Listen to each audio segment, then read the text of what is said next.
Now, I don't know na ba mo enough nga background ni Judas. And murag di kay ta murag ang name nga Judas murag bad image kayo sa Bible. Pero yes, ang life ni Judas dili good example sa Bible. Pero ang life ni Judas ato biya ning life pod. Tanaw na to atong similarity sa life ni Judas ug unsay lesson nga gitudlo dinhi sa atong life. Now, si Judas, isa ka disciple, o isa sa 12 apostles ni Christ. And member po siya sa church. In fact, si Judas, siya ang treasurer sa church. Siya tigbit-bit sa panudlanan sa iglesia. So, isa siya ka disciple, isa siya ka apostles ni Jesus Christ. Pero, makita na to niya nga dili tinud-anay ang pagka-disciple ni Judas. Pwede na may tabo na to nga dili data tinuod gyud nga disciple. Lahi ang family of God ug ang church of God. Human ka ma-save, member ka sa family of God. Munang natay father and brothers and sisters atong treatment. Human ka ma-save, kinahanglan ka i-baptized para mahimo kang part sa church or body of Jesus Christ. Na si Judas, part siya sa body. Nabaptized siya and member pa siya sa 12. Pero na something wrong sa conviction ni Judas. Unya ato na ma-highlight. 3 years si Judas nagsunod-sunod sa atong Ginoo. 3 years ang chance nga si Judas mudawat ni Christ, mo repent siyang sin, ug mahimo siyang usa ka hamtong o follower diha sa Ginoo. Pero na-miss ni Judas nga chances. 3 years ang chance. Gani karon wala na si Christ literally nato. Ang atong madungog na lang about ni Christ, ang writings na lang sa Bible. Si Judas, privilege kay siya kay nakita niya si Christ naong-ugnaw, nadungog niya literally ang tingog sa atong Ginoo. Pero na-miss na ni Judas. Si Judas ang known sa Bible nga gigamit nga tulay para ang mga kadagkuan sa Roma makaduol kang Christ. Gibaligya ni Judas si Christ sa 30 pieces of silver. Dako na nga amount silang time. Iyang gibaligya atong Ginoo ang katumbas, tudluan lang ni Judas ang mga military, ang mga sundalo kinsa ang Ginoong Jesus or Jesus nga Nazaretnon. So gibaligya ni Judas si Jesus Christ. Daghang time pod biya usay mabaligya na tong Ginoo. Mabaylo na to siya sa laing mga butang. Si Judas pod ang pinaka worst og nahitabo sa pagtapos iyang life sa Bible. Di mayo ang term paminawon pero naghikog si Judas. And this is something very interesting kay walay Kristohanon maghikog. Walay Kristohanong moabot nini nga point. And therefore, diha nahimong questionably iyahang salvation. And much more about Judas. Tan-awon pa nato iyahang life. There are 3 major lessons lang ang atong mahatag nining buntaga gikan sa kinabuhing Judas. Number 1, you cannot serve God and money. Gipakita ning Judas. Isa siya ka treasurer sa church. Isa siya ka-follower ni Jesus Christ. At the same time, nag-serve siya money ug nag-follow siya sa money.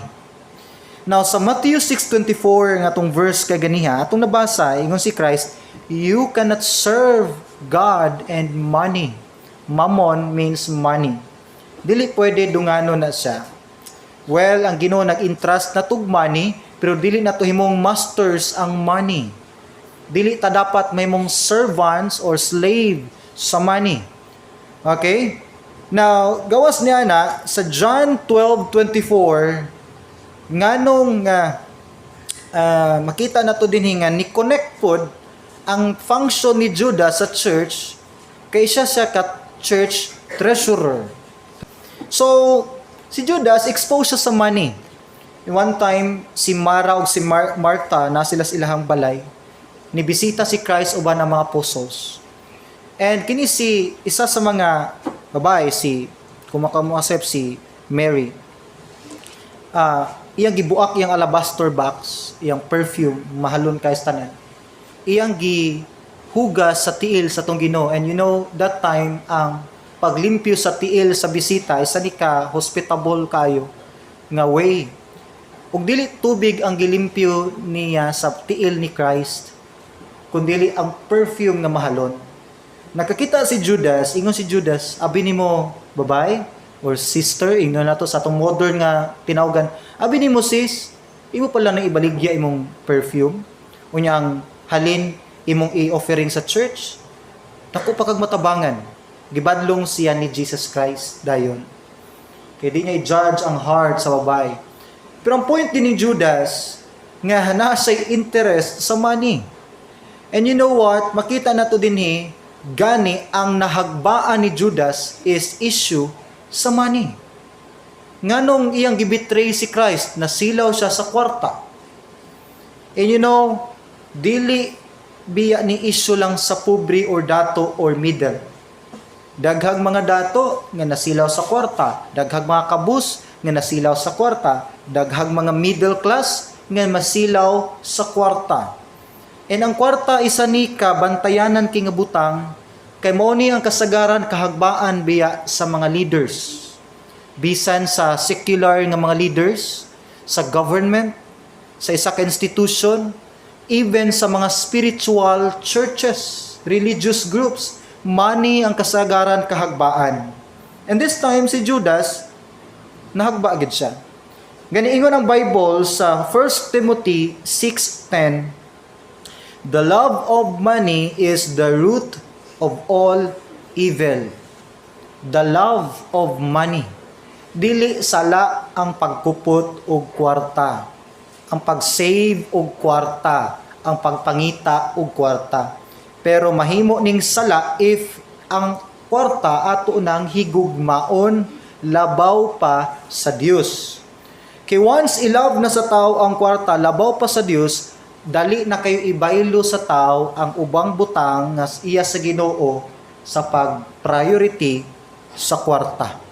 Mobito na naay corruption tungod man sa kwarta. Nganong naay mga illegal nga mga binuhatan tungod na sa kwarta. Nganong na may pagpangawat, pagpanulis tungod na sa kwarta, nganong naay pagpanikas tungod sa kwarta. Nganong naay silingan maglalis kay iyang kural ng lapas ilang tungkaran. Kwarta man na, kay di ta gusto malkansi sa atong lot property. Gusto nato bisag usa ka dangaw walay alkansi. Ang tao gani dili gusto malkansi, issue na sa wealth, issue na sa money gihapon kung atog yung i-trace og balik. So dito gusto maalkansi, and it talks about money. Mabaylo na nato ang part sa Ginoo kay sa kwarta, isa na siya ka sign na posible nahimo natang slave sa money. You know, ang money mo'y favorite nga tool sa Ginoo gamiton pag-check sa imong heart biya. Daghang heart ma-reveal tungod sa money. Daghang kasing-kasing mailhan tungod sa kwarta. Daghang family ma-broken tungod sa kwarta. Friendship ma-broken tungod sa kwarta. Daghang mga chismosa pod nga di na magtinagdanay tungod sa kwarta. Bitaw.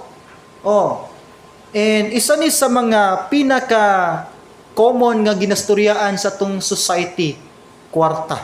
Para das unahan, di ba? Mutanan. Uy, nakapusta ka gabi Uy, unsay latest karon? Unsay bag-o ron nga modus na to? Uy, Brad, na dawat kasi mong di-applyan. Uy, na seminar dito, business seminar.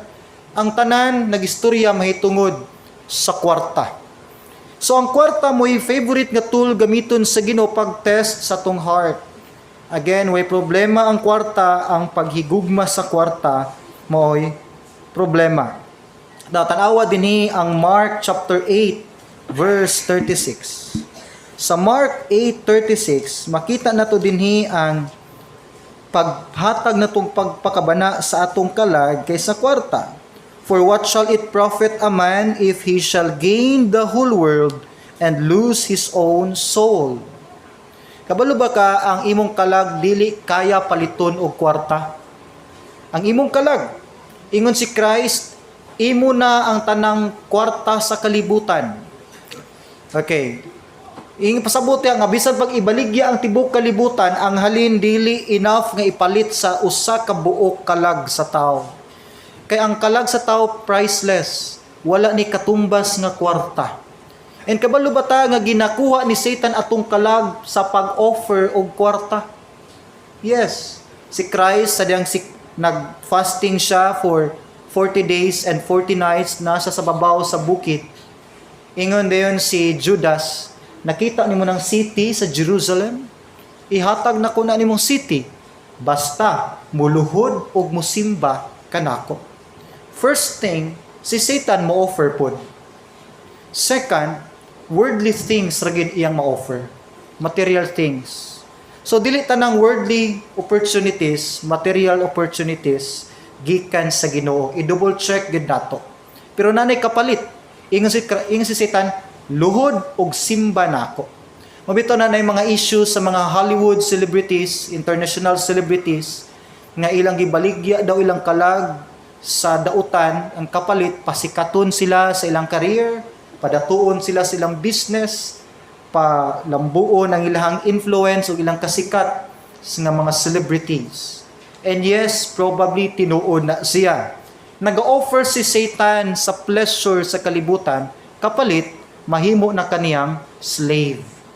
Actually, ang tao di man gid ma-slave sa money. Slave ni Satan pinaagi sa money, ang kwarta. Pero again, ang kwarta pwede magamit sa maayo, pwede magamit sa dautan. Sa dihang namingwit sila, namingwit ang mga apostles. Pagpamingwit sa apostles, naikwarta ni gawas gikan sa bakba sa isda. So si Christ, even si Christ, nag-bless siya na itong financial para pampalit sa atong needs. Magamit ang kwarta, offering para sa ministries, gamit ang kwarta sa ministry. At the same time, kung dili ma-manage ang money, mo ni muguba raghapon sa ministry. Mo ni muguba even sa atong life. So isa ka dako kay nga danger once mahigugma na ta sa kwarta. Adlaw gani sa Domingo sa pagsimba, na magi temptation. Nagi usahay di malikayan, and yes, makasabutan na. Pero ato ging iset, ayaw gyud kana bang himuang kompetensya ang money sa Ginoo. No, na magi nana nga chances. Pero ato gyud iset atong hunahuna puhon, ato gyud i-discipline nga ang Ginoo gay pinaka-top nga priority kaysa atong trabaho, kaysa even sa mga uban nga mga butang. And it takes wisdom para maplastar ang tanan. Di pod kinahanglan nga mawala lang kag kalit. Of course, nagpadagan mog negosyo diha sa kwan. Nya Domingo wa kanitunga. So di na sa issue sa pag-priority, issue na sa manner, ethics. Nay proper things para maplastar ang tanang butang para maka-day off tag Sunday, matugutan nga makasimba ta sa Sunday. Tanan kinahanglan og pagplastar gihapon. Now, daghang mga butang na biktima na fall sa kwarta. Si Judas, isa dinhi. Kinumdum mong Ananias o Sapphira, mga church members, nagbaligya og property, lot property, ug ang kasabutan nga ang halin sa property gamiton sa buluhaton sa church. Meaning to say, wala pa nahalin ang property, gisabutan na sa iglesia nga para to sa church. Karon, gikuhaan man ng Ananias ug ni Sapphira. Kuha nila. Kana bang ilag yung giangkon nga ilahan na. Pag abot ni Peter, asa man ang budget para sa ministry sa church. Then pag kakita niyang Ananias, ingon ng Bible, diha dayon nahayang si Ananias ug namatay. No? Pero manibawat masad itong balhibuan ni. Pero yan ka serious ang Ginoo when it comes sa church matter ug even sa financial matter. Pag-abot siya nanay ayang asawa nga si Sapphira, gikan sa gawas. Pag-abot niya, kita niya ang pateng lawas iyang bana. Ingon po si Peter, the same yung giingon kang Ananias. Nganing inyo manggi, kuha, ang budget nga para sa Ginoo. Diha dayon nahayang pud si Safira ug namatay. You know what? Yes. Isa ka serious nga butang biya ang mga cases, labi na bisag unsa nga cases basta against na siya sa church. Dini kwarta ang issue.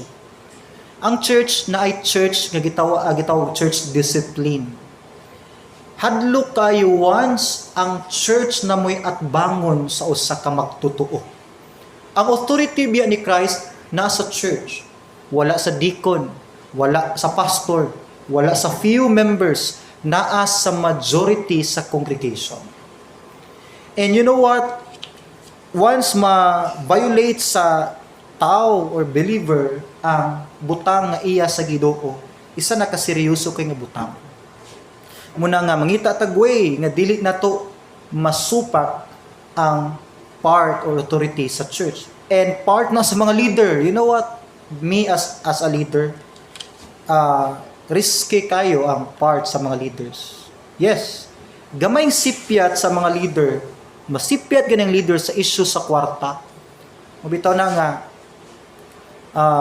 di ko musugot nga Sister Cathy atong treasurer. Kumahimo di ko mukupot og kwarta. Di po ko kaingon nga di ko matintal sa kwarta, gitawag nagpaglikay.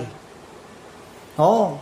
Hindi po ko kaingon nga mo balaan na po kay ko hambog ra kay ko di jud ko matintal. No. Anytime any person pwede matintal sa kwarta. And labi nag leader mo as much as possible likayan na siya nga mga scenarios.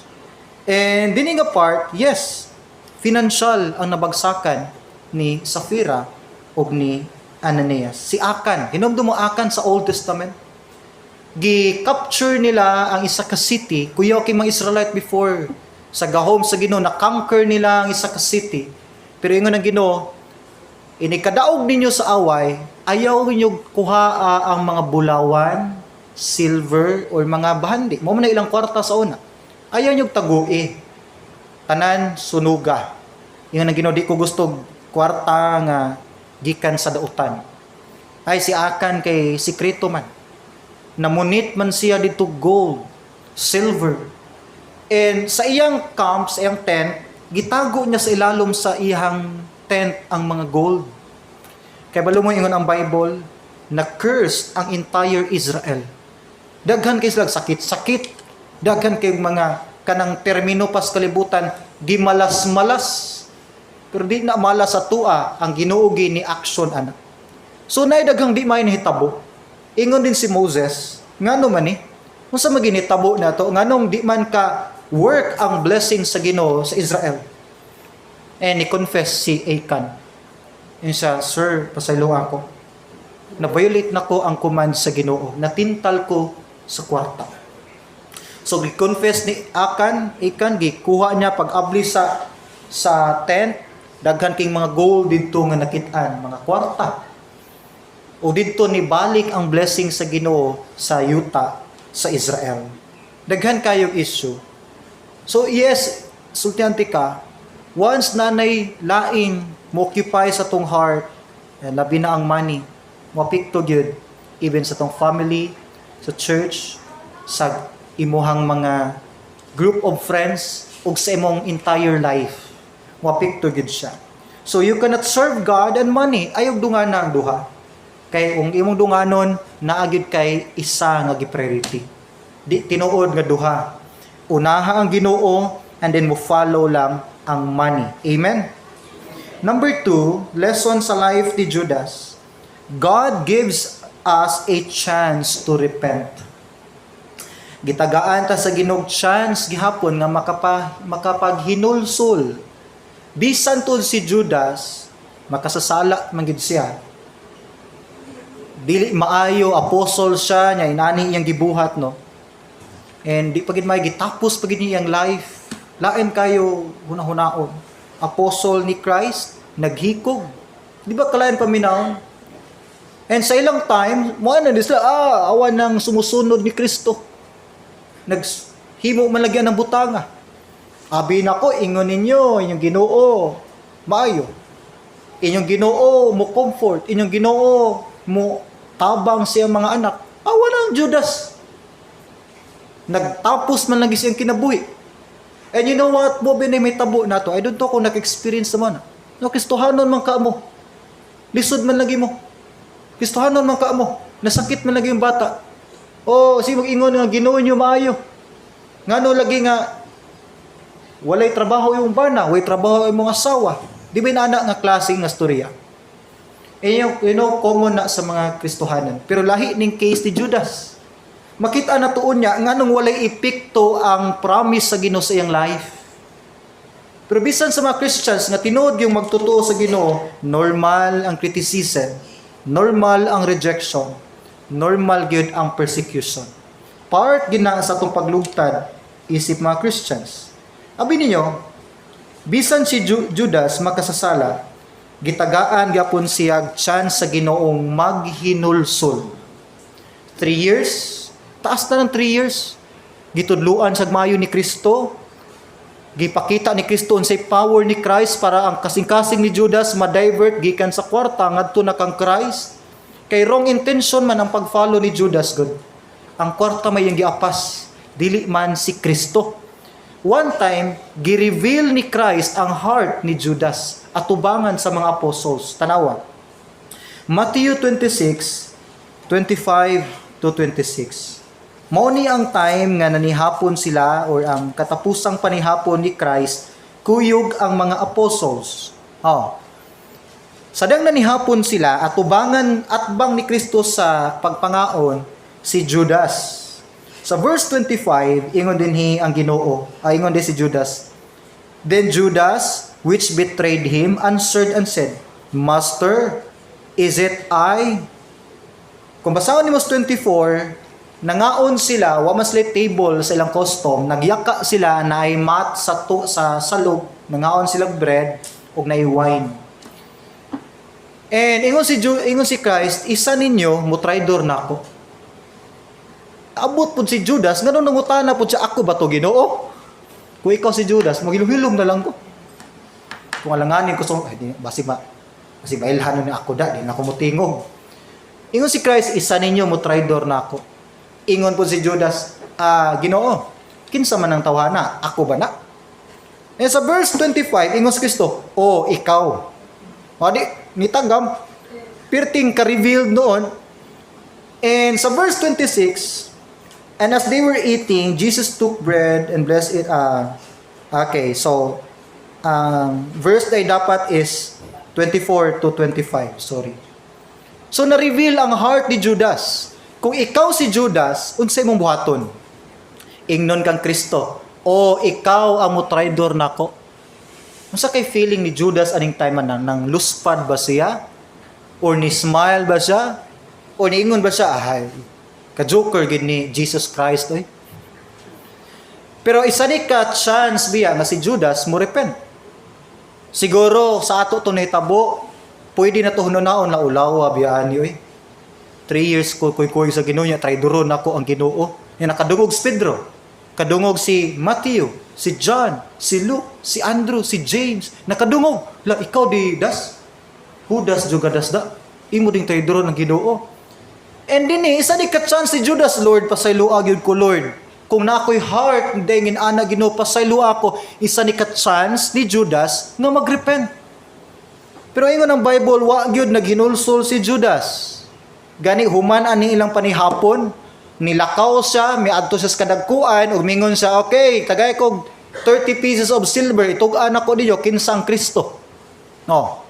Human sa panihapon, human gi-reveal ni Christ iyang heart, nakaako pagid siya tuman sa desire sa iyang heart nga traidoron ang atong Ginoo. So maingon nato dinhi nga murag way konsensya ni si Judas. Pero kabalo ba mo sa gihapon gitagag chance sa 3 years nga kuyog-kuyog ni Judas ni Christ, chance naman to nga makahinulsol siya. Grabe no? Kita gani karon, ikaw be, pila ka time gisuluningan una ka nakadawat sa Ginoo. Pila ka atin-atin og simba diha pa ka nakasabot. Oy, nay mga tao biya nga 5 years nang sinimba, sa 6th year pa nakasabot sa kaluwasan. Napoy tao nga usa lang ka share sa salvation, nihilak dayon midawat sa Ginoo. Ikaw be, pila ka kabalik-balik og pasabot, soul winning, diha ka nakasabot sa Ginoo. Nabot mag 3 years or more than 3 years. Si Judas, 3 years na lang, wala gyud. And dili basta-basta kay si Christ mismo ang nagtudlo ni Judas. Si Christ mismo ha, kita, sa kinsa may mutudlo na to, basta gamit ang Bible. Usay pa magduwa-duwa ta langanin manignaw ni tawhana mura magbini ng propeta ni. Di pa ta mutuo. Pero si Judas, mismo si Christ ang nag-share ni Judas. Gahi gid si Judas. You know what? Naa ni Judas ang pinaka-the best nga teacher. Si Christ. Na ang Judas ang pinaka-the best nga pastor. Si Christ. Na ni Judas ang pinaka-the best nga mentor. Si Christ. Na ni Judas ang pinaka-the best nga friend diya sa Ginoo. Si Christ. Pero wala gihapon na convert si Judas. You know what? Usahay ang issue dili sa leader. Ang issue usahay nagid sa kagahi sa atong kasing-kasing. Amen? Gahi taw sa kasing-kasing. Bisag kinsa pay ibutang sa Ginoo, mo lead nato, mahimong mentor nato, mahimong coach, mo share sa gospel kung atong kasing-kasing gahi pas batong bantilis, di gid ta mo hinulsol. And dali bi usahay point sa finger. Siya man good. Sila man good. You know what? Usahay day samatang Judas. You know, bisan gani ang beggar sa Old Testament ang tulo ka tawo nga sanglahon gigamit sa Ginoo nga nakapaabog og mga kaaway. Si Lazaro nga kagiron namatay gigamit sa Ginoo nga may mong blessing iyala awaron. Basahon na tong life ni Lazaro. Di ba daghang mga tao gyapon maluwas sa rich man and Lazaro nga story. Isa ka Lazaro sa Bible nga patay na ganito, gibanhaw ni Christ. Gigamit ang life atong patay nga nabuhi nga si Lazaro nga mahimong tulay para daghan ang makadawat sa gospel. Katong blind man since birth nga buta, mikamang sa ni Christ, midawat ni Christ, miduol ni Christ, naayo og nakakita. Gigamit tong buta para mahimong example unsa ka powerful si Jesus Christ. You see, makita na to dinhi nga bisag kinsa pwedeng gamiton sa atong Ginoo. Yes. Pero si Judas, wala makita na to dinhi nga wala gi epekto ang gahom sa Ginoo sa iyang kinabuhi kay sirado ang iyang kasing-kasing. Bisan pag unsa nato ka talented, unsa to ka manggialamon, unsa nato ka ingno nato siguro prayerful, pero kung wala ta nakadawat ni Christ nga tong personal savior, problema gina siya. Na unsa man ta ka unfaithful, abi nimo bisag unsa nimo ka unfaithful sa Ginoo, daghan kag mga sipyat, daghan kag mga sala, giablihan gyapon ka sa Ginoo chance na maghinulsol biya sa imong mga kalapasan. Daghang chance gihatag ang Ginoo nimo nga magrepent, maghinulsol sa imong sala. Naaba kay nailhan nga tawo nga dautan pang Judas, makasasala kayo. And once introduced nimo na sa Ginoo, tagana sa Ginoo chance nga magrepent silang sala.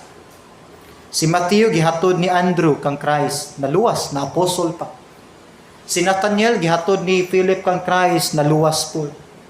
Si Cornelius ginvite si Peter silang balay mag Bible study, naluwas ang entire niya family, friends and relatives. Naba kay kailang tao makasasala, dag-aragod sa Ginoo, tagaan nagchance sa Ginoo nga makahinulsol sa iyang mga sala. So si Judas, makita na to dinhi nga example sa katawo nga gitagaan sa Ginoo chance nga maghinulsol pero iyang giabusuhan. Pagkabanhaw ni Christ, kung buhi pa lang si Judas, balikon gid siyang Kristo. Pag before si Kristo namatay, mitraidor biya si Pedro. 3 times iyang gi-betray si Christ.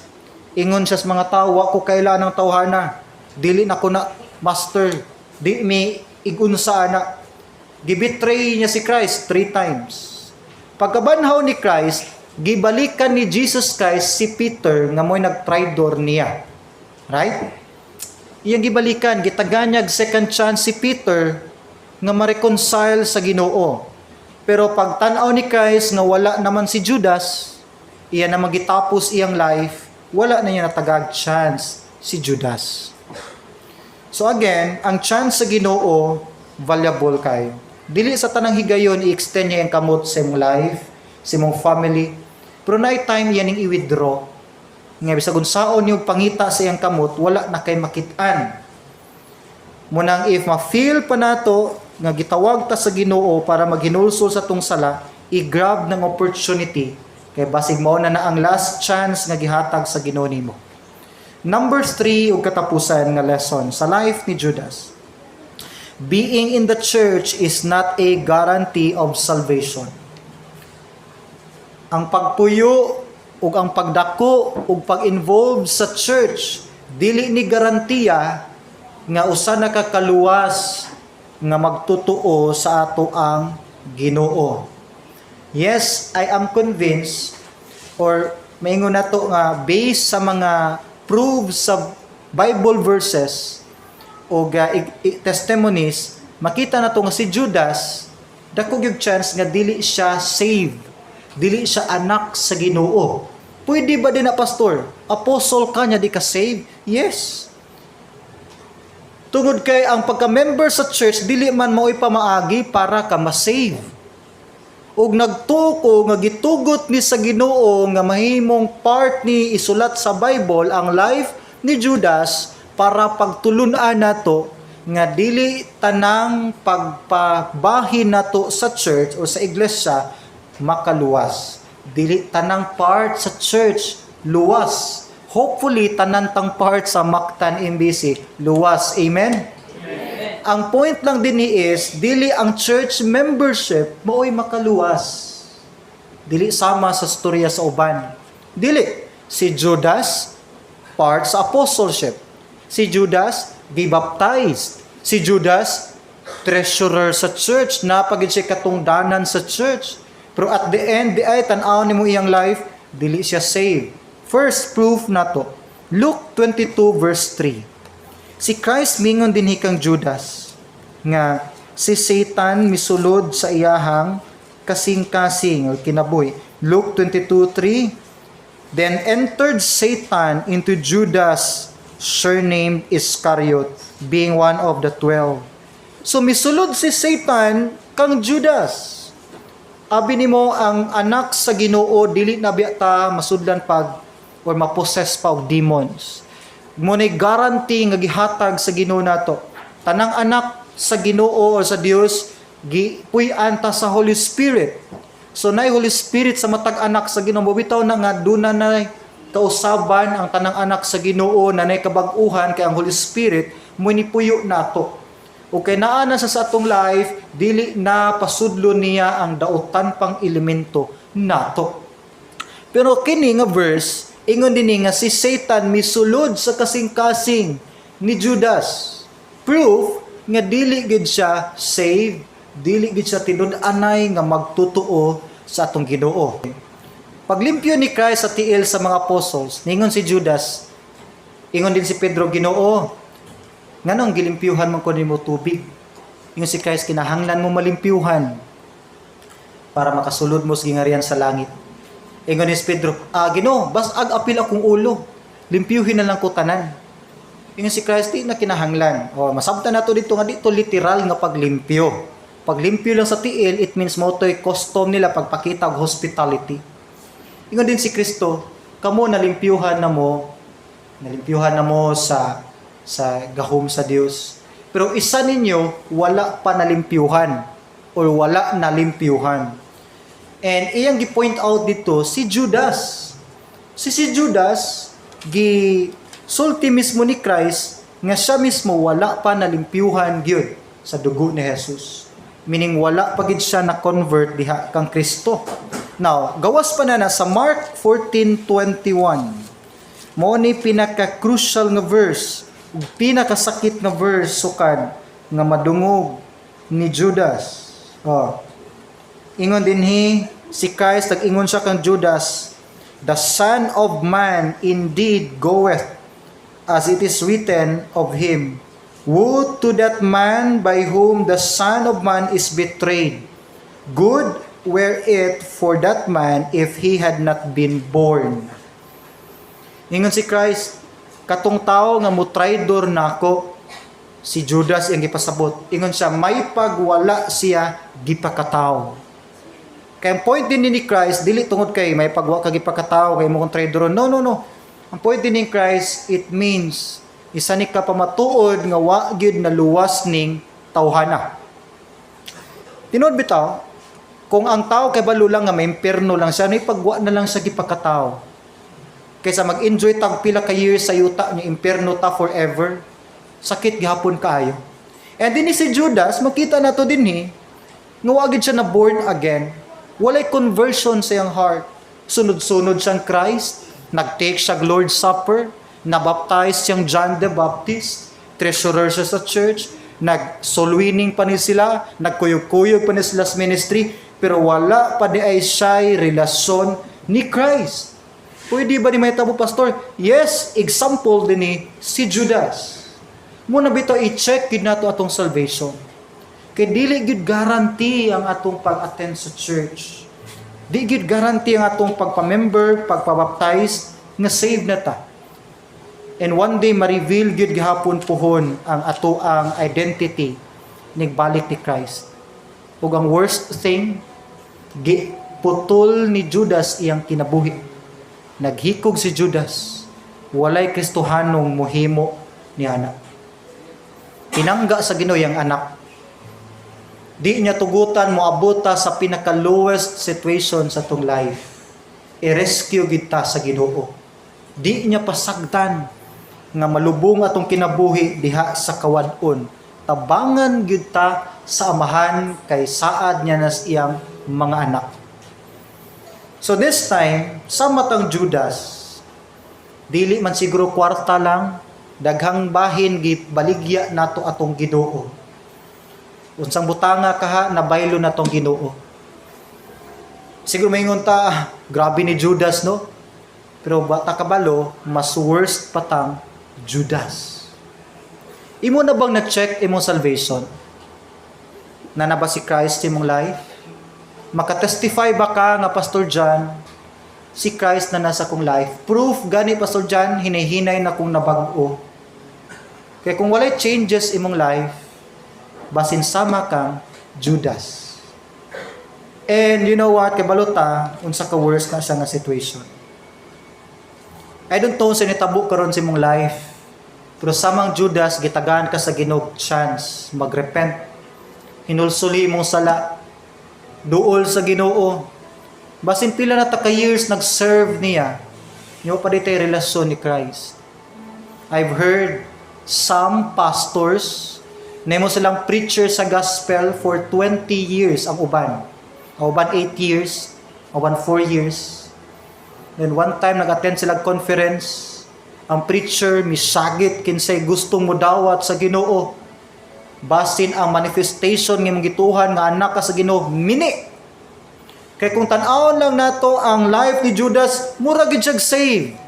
Nag-soul winning, attend og church, nag-formal attire, nagbit-bit og Bible, na-function sa church, appeal pag mga buluhaton sa church, pero dili day siya save. So again, i-check gid imong life. Di ko ka-judge, di sila ka-judge. Ikaw lang ang maka-analyze, test sa imong life. Basin biya inig panuktok nato sa eternal door. Panuktok nato. Matingala ta nga nang walay mo abli sa pultahan sa langit. Tungod kay sa pikas di ay giablihan ng pultahan para sa lake of fire.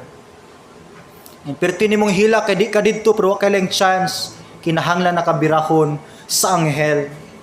Edi mo sagit ka, dili faithful ko sa church, nag-serve ko sa church, naghimo ko good works, gibaptize ko tuig 2020 something. Tungod kay isa ka sakit kay nga butang once magtuo ta nga anak tas Ginoo pero dili pa diay. So i-check, repent of your sin, hinulsuli ang mga sala, tan-awa ang kaayo sa Ginoo, gitagaan kanyag chance nga makahinulsol si mong sala, makaduol niya, makadawat niya, and then basin ang dugay na mong ginaampo nga wa gid natubag, basin karon niya sugdan pagtubag. Kay basin ang reason nga nung wala kalihok ang Ginoo sa imong life, dili tungod kay unfaithful ka nga anak, dili tungod kay wa kay simba-simba, dili tungod kay dili ka prayerful, basin ang reason kay dili pagyud ka anak sa Dios. You check imong life karon ang adlaw sa pagdulsig. Let's bow down our heads. Father in heaven, Lord, thank you sa life ni Judas. Somehow nakita na mo, Lord, ang among life sa iyahang kinabuhi. Ginoo, basin biya tinuod gyud. Basin, Lord, tinuod nga hangtod karon dili pa minimo anak. Basin, Ginoo, nailad lang ko sa akong emotion. Basin, nailad lang ko, Lord, sa ako ang beliefs. Basin, nailad lang ko, Ginoo, sa mga changes sa akong life na dili ni bunga sa Holy Spirit. Please, Lord, i-check akong heart. Basin, Lord, sama kong Judas. So, Ginoo, gihangyo na ko amahan ining orasa, i-check among heart sa imong Holy Spirit. Nga nami kasing-kasing Ginoo nga anda mo paubos, mo hinulsol sa mga sala, ug mo duol diha nimo. Nga once again, Lord, ipaila Ginoo sa matag usa nga dunay usa ka manluluwas nga si Kristo Jesus lamang. Ug kung hangtod karon Ginoo nagduha-duha mi sa among kaluwasan, yes Lord, unta nining tungura, doon na nami assurance, doon na kasiguraduhan nga Ginoo amo nang gidawat ang Ginoong Hesus sa among kinabuhi. Aron Lord, makita na ang tinud-anay nga manifestation kabag-uhan sa amuang kinabuhi. Himo aming Pedro, Ginoo, nga nibalik diha sa pagpangalagad kang Kristo ug nihinulsol sa iyahang mga sala. Salamat, Lord, sa imong kaayos sa among life, nga wala pa minimo tapusa, wala pa minimo, Lord, sirad-i sa iyong mga panalangin. Bisan kami, Lord, wala kaduol imo faithfully, pero maayo gyapon ka Ginoo sa among kinabuhi. Imo ming gipakaon, giproteksyonan, gisininaan, ug karon Lord gihatod pa minimo dinhi sa church. Unta dili na mo ma-miss ni nga chance. Muhimo unta mi commitment, Lord, nga sugod karon Ginoo, mahimo naming faithful, committed nga anak nimo Ginoo, ug tinud-on na namo among pagpangalagad diha nimo. Kining tanan amahan among gilauman nga among madawat sa gamhanan nga pangalan ni Jesus. Amen ug amen.